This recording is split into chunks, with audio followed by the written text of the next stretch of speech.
Apoi cu șut frumos, frumoasă fază.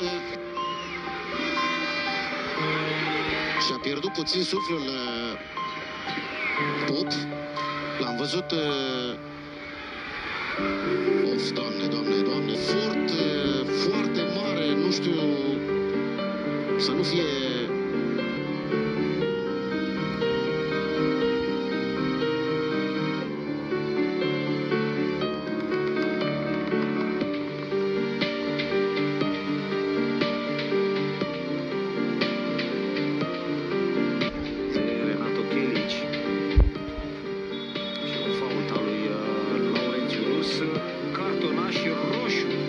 cartonaș roșu în minutul 10 pentru intrarea lui Laurențiu, iar arbitrul Chivulete face semne disperate către banca oaspeților. E nevoie de intervenția